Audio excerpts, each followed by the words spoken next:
In recent weeks, the Fraser Institute published a shocking appraisal of our provincial governments in Canada. It measured the size of government by province based on total government spending as a share of the economy, as well as public sector employment as a share of total employment, between the years 2007 and 2024. Between 2019 and 2024, all 10 provinces experienced an increase in the size of government.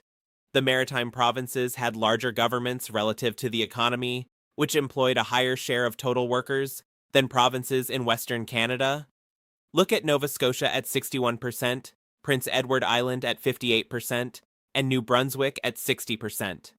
This suggests that there is little or no private enterprise in the east of the country. Nothing happens down east without a government handout. The research shows that the size of government relative to the economy has an effect on economic growth and social progress. The Fraser Institute suggests the optimal level of government to maximize economic growth is 26 to 30%, not 60%. Even Ontario and Quebec at 43% and 50% respectively are above the optimal threshold, as are BC and Saskatchewan at 40%. For Canada as a whole, the size of government represented 44% of the economy. Government spending as a share of the economy has increased in 9 out of 10 provinces during the period.